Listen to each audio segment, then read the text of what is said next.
नमस्कार, मैं हूं देवंकुर वधावन और आप देख रहे हैं राजस्थान तक। आज बात करेंगे कि किस तरह से पेट्रोल और डीजल की आसमान छूती कीमतों ने राजस्थान की सियासत में जबरदस्त उबाल ला दिया है। राजस्थान में इस समय पेट्रोल की कीमत 111 रुपए 10 पैसे प्रति लीटर है, जबकि डीजल की कीमत 95 रुपए 71 पैसे प्रति लीटर है। जो हाई क्वालिटी पेट्रोल है उसकी तो कीमत 115 रुपए प्रति लीटर के पार जा चुकी है।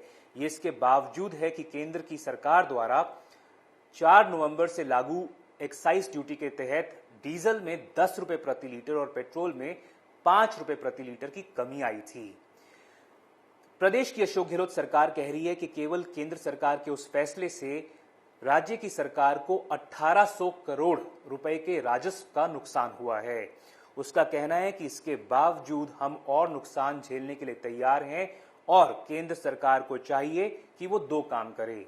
पहला काम तो ये कि वो एक्साइज ड्यूटी को और गिराए ताकि पेट्रोल डीजल की कीमतों में और गिरावट आ जाए, और दूसरा काम ये कि जो ऑयल मैन्युफैक्चरिंग कंपनीज हैं, जो ओएमसीज हैं, उन पर पाबंदी लगाए ताकि बेतहाशा वृद्धि पेट्रोल और डीजल में ना हो।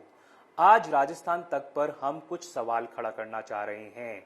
पहला सवाल ये है कि अगर पेट्रोल और डीजल पे लगे टैक्सेस की बात की जाए तो पेट्रोल और डीजल पर जिस तरह से टैक्सेस लगाए गए हैं उसकी वजह से केंद्र सरकार को 164% फायदा हुआ है अगर उसका कंपैरिजन किया जाए 2014 के मुकाबले।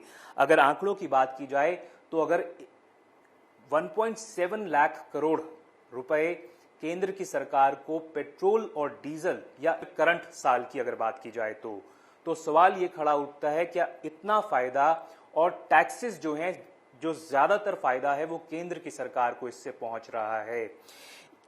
जो प्रदेश की सरकारें हैं उसको कोविड काल के दौरान पहले ही कई लेवल्स पर घाटा हो चुका है। इस समय में भी जो जीएसटी कंपनसेशन होता है या फिर जो जीएसटी कंपोनेंट होता है राज्य सरकार का, उसके तहत केंद्र द्वारा राजस्थान की सरकार को 5,960 करोड़ रुपए से ज्यादा बकाया है। ऐसे में अगर अशोक गहलोत सरकार लोगों के लिए वेलफेयर स्कीम्स लाना चाहती है, जो कोविड के जिन लोगों की मौतें हुई हैं उनको कंपनसेट करना चाहती है या फिर प्रोजेक्ट्स को आगे बढ़ाना चाहती है, तो वो कैसे हो सकता है अगर राज्य सरकार के पास टैक्सेस नहीं आते हैं। तो जो राज्य की सरकार है वो कह रही है कि इसके बावजूद अगर 2014 से लेकर अब तक केंद्र की सरकार ने जितना एक्साइज ड्यूटी लगाया है, जिसकी वजह से इतना ज्यादा उसको पैसा मिला है, इतना राजस्व जो है वो लगभग 3 लाख करोड़ का एडिशनल जो उसको फायदा मिला है, अगर वो सारे का सारा वो कम करने को तैयार है तो राज्य की सरकार भी जितना वैट एक्स्ट्रा लगाया गया है उसको कम करने के लिए तैयार है। ये बयान दे चुके हैं राजस्थान तक को प्रदेश के कैबिनेट मंत्री प्रताप सिंह खाचरियावास। इसके अलावा एक बात उठती है कि पहले ही राज्य की अशोक गहलोत सरकार 2% वैट कम कर चुकी है, जिसकी वजह से जो राजस्व की हानि प्रदेश की सरकार को हुई है वो 1000 करोड़ की हुई है। तो अगर टोटल लगाया जाए तो 2800 करोड़ रुपए राजस्थान सरकार पहले ही बैकफुट पे है। और अब मांग जो बीजेपी की तरफ से उठाई जा रही है वो ये है कि बिहार, मध्य प्रदेश, छत्तीसगढ़, हरियाणा जैसे प्रदेशों द्वारा जो पेट्रोल और डीजल की कीमतों में कमी लाई गई है उसी की तरह राजस्थान में भी हो। पर राजस्थान की सरकार का साफ तौर पर कहना है कि जो फैसला लिया गया है उसकी वजह से 1.8 रुपए प्रति लीटर पेट्रोल पर और 2.6 रुपए प्रति लीटर डीजल पर राज्य सरकार नुकसान उठा रही है।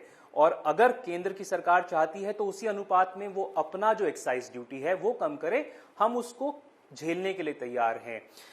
एक सवाल मैं ये भी उठाना चाहूंगा कि किस तरह से 2014 में जो टैक्सेस लग रहे थे, आज की तारीख में क्रूड ऑयल की जो कीमत है इंटरनेशनल बाजार में वो 2014 से कम है।